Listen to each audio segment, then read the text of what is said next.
everyone, and welcome to the Safe Food Training Hub question and answer session with Clare Winkel, Executive Manager of Technical Solutions for Integrity Compliance Solutions. ICS provides specialist supply chain consulting, training, and solutions in the areas of agri-food safety, security, and scheme management. The company is particularly focused on helping its clients safeguard the safety, security, and transparency of our food supply.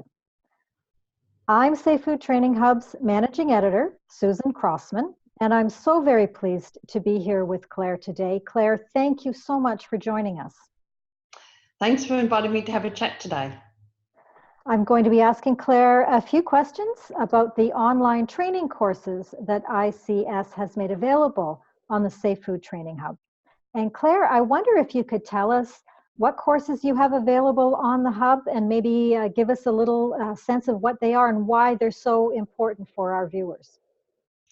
Currently we have three different types of courses on the Hub, and the first one is the Food Fraud VASP, or Vulnerability Assessment Critical Control Point, and that course has been broken up into 4 separate modules that you can carry out in your own time, and it covers both the industry requirements, your customer requirements, and the regulatory requirements in the area of food fraud vulnerability assessment.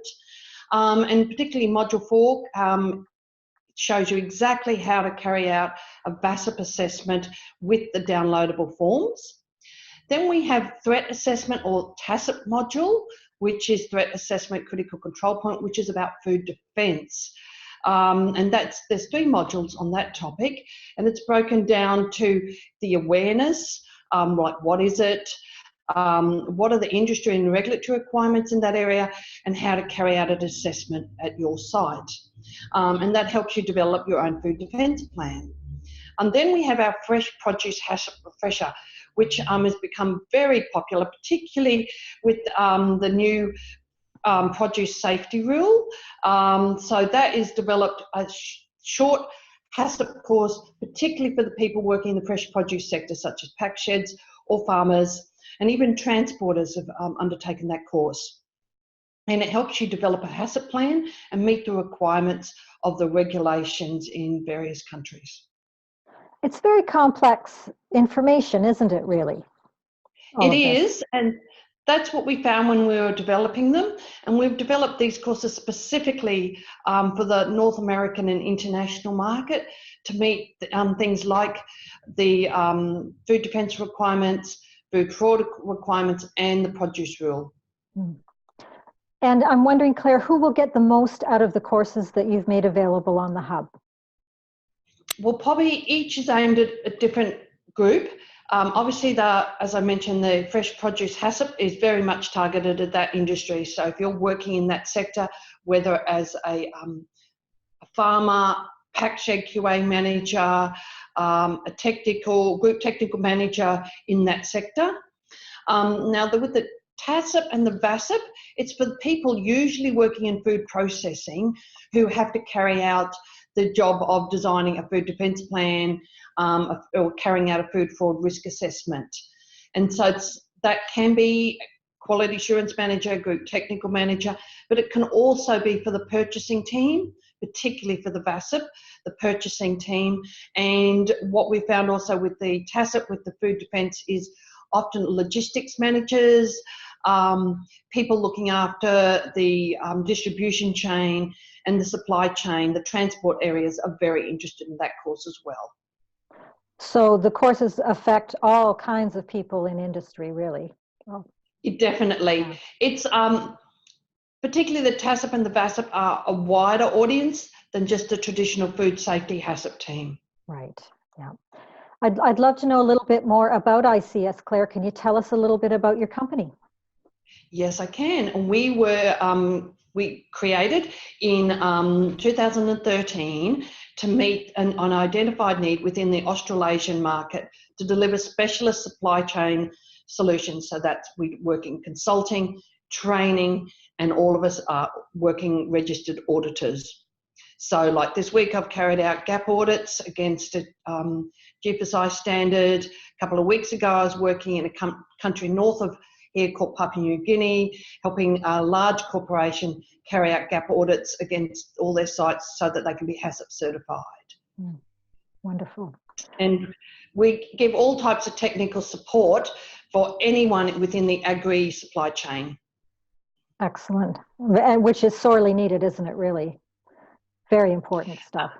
Absolutely. Every day we get phone calls with requests for all different types of solutions, sometimes quite small, very industry specific, something, let's say, quality problem in the tuna industry, and in other days we'll be working with large corporate kitchens in gold mines.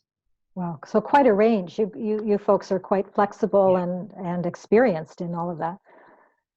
Yes, we all have different industry backgrounds, and as I said, we're all currently registered working GFSI auditors in addition to our training area and consulting areas. Yeah, very impressive. Yeah. One thing that I wonder, Claire, with your experience and your background in food safety, I'm wondering if you're seeing any trends right now in food safety these days. Anything in particular you could share with us? It's quite interesting. Some of the work I've been doing, I've really focused on back to the basics, you know, getting the good manufacturing practices, clean walls and ceilings, making sure that there's no holes in the floors and the ceilings, and that the silicon's not falling out, and that bits of equipment haven't sheared straight through. And it may sound incredibly basic, and maybe we should have solved these problems in the 1990s, but no matter how big or small my companies are, we're still dealing with those really basic GMP issues. But on top of it, obviously everyone has to keep meeting new regulations, new customer requirements, like looking at TACCP and BASIP, looking at their same businesses from a different point of view, like site security, getting more people involved, such as the logistics and purchasing guys. But still, every week we're dealing with the really basic, clean the walls, floors, and ceilings. What's old is new again, I guess. Yes, definitely. And I've also noticed that in some of the conferences I've attended this year, like the BRC America's conference in May, where I presented on food fraud. A lot of the speakers were talking about getting back to basics and making sure the basics are right. And if you look at the recalls around the world, yep, we've still got foreign objects. Yeah, well, time to tighten up our processes, I guess. Definitely, yeah. Yeah. Well, thank you, Claire. That's all the time that we have available today. It sounds like these are very powerful courses, and we're really glad that you're sharing them on the Safe Food Training Hub. So are we, and we hope lots of people watch them and learn something new. Absolutely. In fact, if anyone would like further information about the courses that ICS is making available on the Safe Food Training Hub, I encourage you to look for them on the Hub. And of course, if you have any questions about how the Hub can support your efforts to more effectively find the food safety trainings that you need for best practices, compliance, continuous improvement, and skills development, then I invite you to please visit us at safefoodtraininghub.com. And until next time, please remember that together we can make food safe.